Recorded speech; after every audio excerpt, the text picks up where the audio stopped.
Happy holidays, folks. We're counting down the 15 days until Christmas. I go by the name of, let's get into this. Play the intro.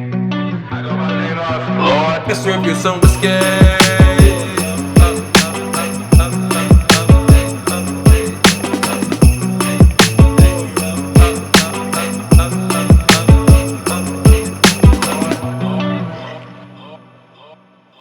Welcome back, welcome back, welcome back, welcome back, welcome back. So for today, we got a great episode.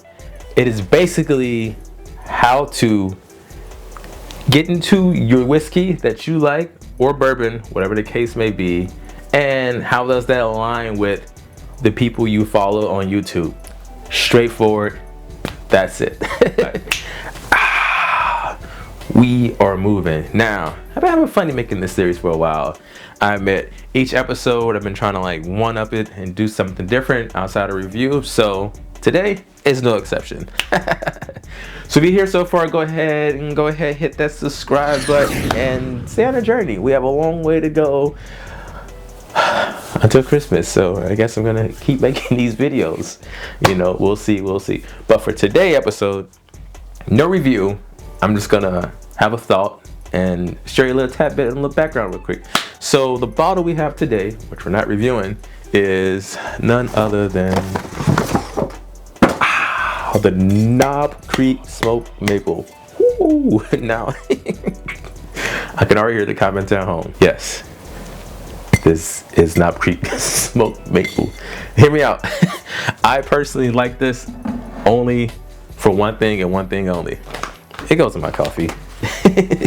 In the coffee in particular, we're talking about the Stumptown Hair Blender coffee. Wow. Yeah, so what better way than, you know, to break this in and show the coffee vibes. So I'm gonna go ahead and get my coffee right now so we get into today's topic at hand.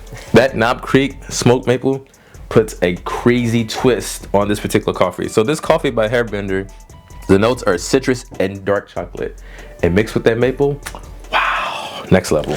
Now I was thinking about my journey and how I got to here, and basically it all tracks back to YouTube. Now, I got there.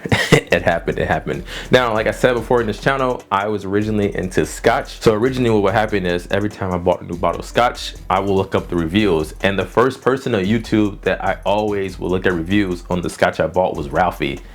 It was Ralfy. I remember one time somebody gifted me a Johnny Walker from like, I think it was like the 80s or the 60s. I think it was the 60s or 80s, one of the, a Johnny Walker from the 80s.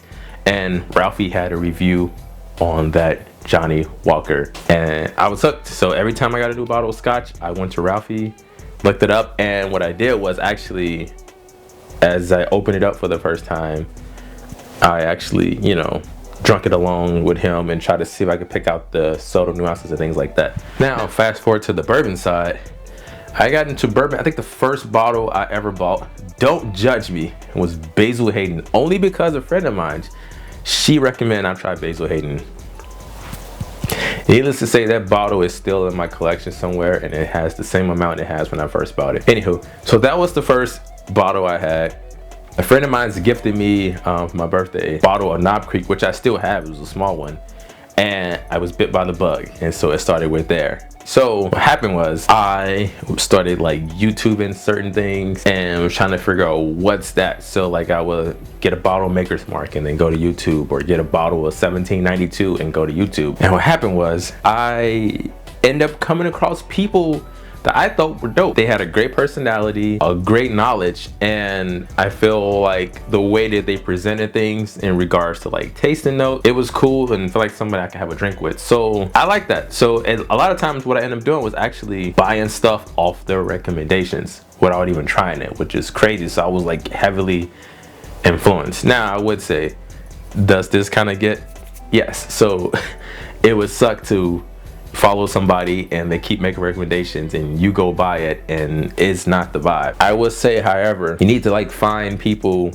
who align with your palate, and your palate is maybe something, it's gonna take a while to develop to see what you like, what you don't like. You may like things that are heavier on like the high-rise side, or you may like things that are like not on the high-rise side, or you might like things that are super oak or super sweet, whatever the case may be. You just got to find the person that's reviewing most of those bottles, and their reviews are kind of like something that you're looking for. Not saying you're necessarily going to pick out those notes, but they sound curious enough for you to go out and make that investment into the particular bottle. So some honorable mentions for a few channels I followed in the beginning. Like I said, Ralfy was the first OG channel that I followed. Ralfy, hands down, super cool dude in the middle of nowhere, I think like in Scotland, and no holds bar, no thrills, just him, a barrel of whiskey in the bottle, on the booty or whatever he would call it, and he would just go in on the review.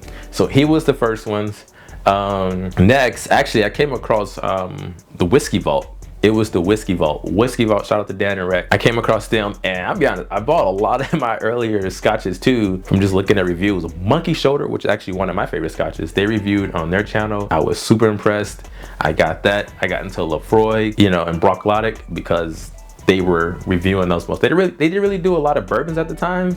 They did like kind of like a lot of weird like one-off whiskeys and things like that. But all their scotch recommendations, for the most part, I was just like, all right, I'm getting that one. I'm getting that one, getting that one. Plus, they were thoroughly enjoyable to watch and entertaining. So yeah, so shout out to Whiskey Vault, and then later they became Whiskey Tribe, and that was a whole nother beast. So next we got up. No particular order, it was the Bourbon Junkies. I remember when Dan and Sean was in, you know, actually their new studio now, and it was just like a white wall. Started watching all their videos. I love their banter, and they just had fun. And I felt like the notes they had was on par, and they had like a crazy nice collection, and they weren't douchebags. So I was like, you know what, I'm so Bourbon Junkies, follow them, and it's crazy to see where they are now today. So yeah. And then next we got up Mash and Drum. Now, shout out to Jason from the Mash and Drum. Actually, I would say this much about Jason. When I would buy a bottle without even trying it first, the first review I will look at why I actually, you know, had the bottle for the first time was like Mash and Drum. So like, let's say for example, I don't know, Wild Turkey or like Maker's Mark. Let's just pick this bottle. I would get the bottle and then I would open it, pour it, and then when Jason starts to like nose it and give his notes, I would nose it to see if I could, you know, pick out those notes per se. And then same thing with the palate or whatever. And then after I watch his video, I would go to the Bourbon Junkies and then maybe like another channel. But usually I would always start with Mash and Drum because I felt the notes he gave were super informative, and I felt like at the time they aligned with my palate the most. Now, full disclaimer. So before I did this channel, I actually did a lot of research, and I actually stopped looking at a lot of YouTube reviews when I opened up new whiskey. Now, I still looked at the reviews, but like after I already opened up a bottle for the first time and took notes myself, because what I don't want to do is be easily swayed by somebody who picked up notes before I tried it and review on this channel, because I want to give you guys like my unbiased opinion on these bottles, and also you're here to, you know, get my viewpoints on my palate and my notes and things like that. So now I'll usually watch those videos later for the most part. I'll play catch up looking at everybody's videos. So next we got up is the Scotch Test Dummies. Now the Scotch Test Dummies are super dope because they review a lot of scotch. They do review bourbons too, but mainly a lot of scotch. So I got into like a lot of more of like my art bags by just looking at their channel. So shout out to Bart and Scott, super informative guys. Give them a check out. Their scotch collection is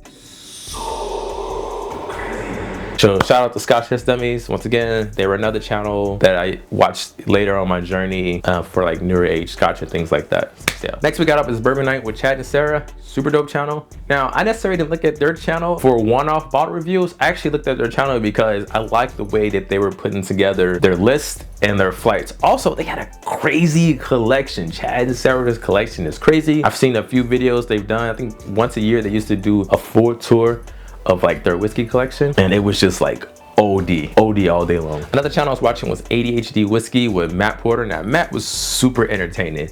It was something about his vibe, his calmness, and his notes was crazy. Also, he's done a few videos that I personally like that were super on point. He did one video on how to hide whiskey like from your spouse or something like that. I encourage you to go watch that. Super entertaining, super entertaining. And last but not least, I don't want to make this list super long, but we got to get into Bourbon Pursuit with Kenny and Ryan. Now Bourbon Pursuit, I would say I can make a whole nother episode on them, but Bourbon Pursuit was one not for necessarily tasting notes, but for like the wealth of information that I had. Like, the podcasts were dope, the interviews with the distillers and dope, so on and so on and so on and so on. So much information. They were another great podcast. So now we got this information. What does this information mean? So I had access to obviously all these YouTube channels of watching it. Now, what I did was I would go to the store and I would find kind of like what I was into, and I usually would start with like the entry level or something. So let's say, for example, Woodfords, right? We've all had Woodfords Reserve. So yeah, I would start with the regular Woodfords, and if I like that, I would go a step up. And then what's the step up from the regular Woodfords at the time? Get the double oak. And if you like the double oak, you go a step up. What's the step up from that? The batch proof. And then so on, and then the specialty bottles. And then I was like, you know what? I like Woodfords. And then so I did the same thing with different distilleries. I did it with Knob Creek, as I became a Knob Creek head, or Knob Creek fiend, or whatever you want to call it per se. Did it with Wild Turkey. And it's just kind of one of those things, like, you're gonna not like everything that you try, but if you do try something, then make the investment over a period of time to scale up. Because like, I don't necessarily think, let's say you go to the store and you're new to whiskey, that you should just go get the Elijah Craig batch proof off bat. No, I don't think you should do that. So what I think you should do is get the regular Elijah Craig, and if you like that one, then go back and then maybe try the rye, maybe try the toasted, and then eventually work your way up to the batch proof and a store pick. That's your best bet, because like if you get the batch proof, chances are you're gonna not necessarily like that high proof, and it might turn you off from the brand altogether. So if you gradually got there, I think you'll be fine. And that's the same too for like anything. The same for anything that Heaven Hill makes, same thing for anything that Jim Beam Knob Creek makes, same thing for Wild Turkey, and so on and so on. It's starting low, scaling up over a period of time. Trust me. Another thing too to kind of consider when you are kind of acquiring these bottles and things like that is that you don't want to buy two of the same things. Now, a lot of these brands are owned by the same distillery. So like the mash bill and everything like that sometimes crosses, and you can kind of have the same profiles on similar bottles under different labels. So yeah, that would suck, and it's really kind of hard to like pick out the subtle nuances when you're starting off. Yeah, so you always want to try to find things from different distilleries to experiment with, and then once you try that, then like I said, scale up within a distillery and go on to another one. Now, I would say, full disclaimer too, if you come across something you don't like, don't necessarily write that distillery off. What you could do is just move on to another brand that they make and just try that and try that. Another rule of thumb too, if you can, if you're like in an area where like there's like a nice whiskey bar, you can always go to a whiskey bar and get a pour of anything you want to try. Samples go a long way. I know a lot of like big box stores, also like a lot of small mom and pop stores sell like the little 50 milliliter bottles. Now, sometimes they got stuff that you probably already had before, but so I gotta say all this. YouTube is a great tool, and the way you should find your YouTuber is somebody that kind of like aligns with your palate, but somebody you just thoroughly enjoy watching, you know, and try to learn something from them over a period of time. Also, every channel starts at some point and then eventually they get bigger. So it's kind of cool to be a part of something on the ground floor and see it kind of go to the next level, which is pretty cool. Like I said, I've seen Bourbon Pursuit, although they've been grinding for like 6+ years by the time I came across them. Bourbon Junkies, prime example, they're killing it now with their brands. You know, hell, actually the Junkies and Bourbon Pursuit both have like their own spirit brands, and like they're just totally killing it. Yeah, so find your tribe, no pun intended, lock in, learn, and level up. That's my 2 cents. So let me know in the comment what your favorite YouTube channel is, and put me on. I'm always down to learn new channels that people are like. Obviously, yes, there are a ton of other channels out there. I'm just naming the channels they kind of got me inspired to even look at whiskey on YouTube and things like that. And also let me know how you came across this channel. I'm always curious. Some people are subscribers, or some people are people that come through and they check out the channel. I'm curious, so let me know below. So if you like this one, go ahead and give me a good old like, comment, and subscribe. Woo! And like we always say at this time, folks, cheers, salute, sante, Kobe, and all that jazz.